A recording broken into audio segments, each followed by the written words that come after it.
Yeah, this car is so freaking loud. I might be putting my mufflers back on because, like, rest in peace to my neighbors. Holy crap.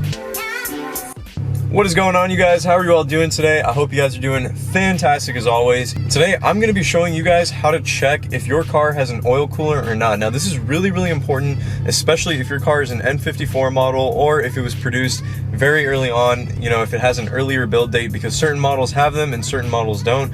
So it's super easy to check and find out. Let me show you guys how that's done, and then I'm going to explain the importance as to why you should check. Let's get into the rest of the video.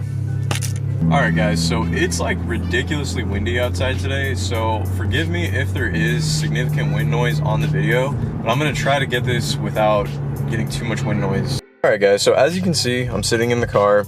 Now all you got to do is, the oil cooler is located in the front right passenger side of the car.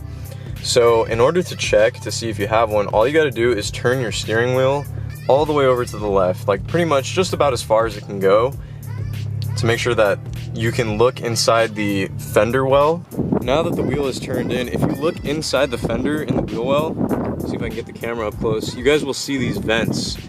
And if your car basically has these vents, inside, if you look closely, it probably won't pick it up on camera, but the oil cooler sits right inside there. And that's an OEM oil cooler that was placed by BMW, obviously. If your car doesn't have one, then unfortunately it does not have an oil cooler, but most models should have it. My wheels are so dirty, and yeah, unfortunately these ones got curbed.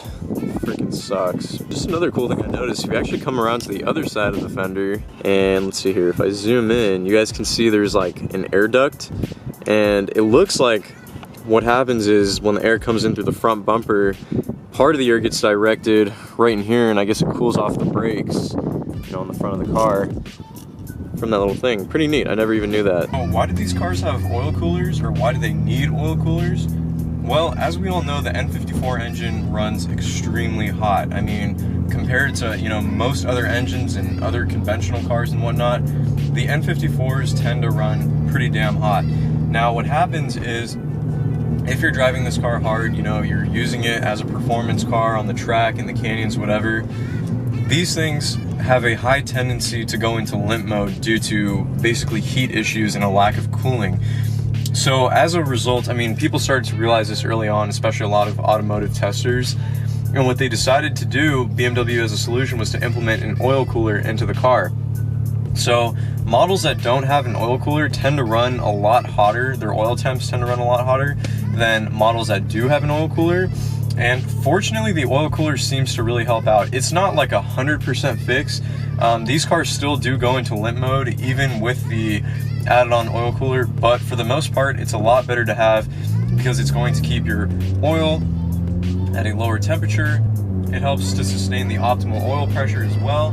And in addition to that, it's just better for your engine overall. So it's an extremely important mod to have.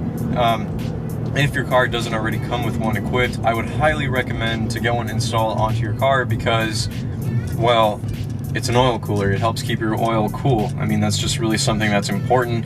And obviously oil is like the blood of your engine. It's the lifeline, keeps everything running smoothly. So the better the condition and temperature of your oil, the better that your car is going to be overall.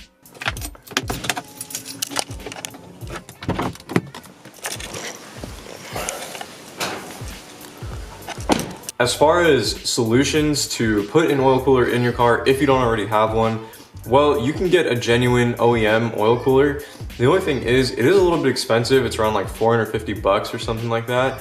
But obviously it's genuine, it's gonna work, it will have the best fitment and whatnot. And obviously it's built specifically for this car by the manufacturer. So that's probably one of the best routes you can go. There are a lot of companies that make aftermarket oil coolers for these cars. However, I don't know about the quality or the sustainability of them over time, if they even work at all. They are significantly cheaper than the OEM ones, so that's kind of a red flag to me. But at the same time, a lot of aftermarket parts generally are cheaper than OEM. So I don't know, if I were you guys, I would do the research if you're looking into getting one.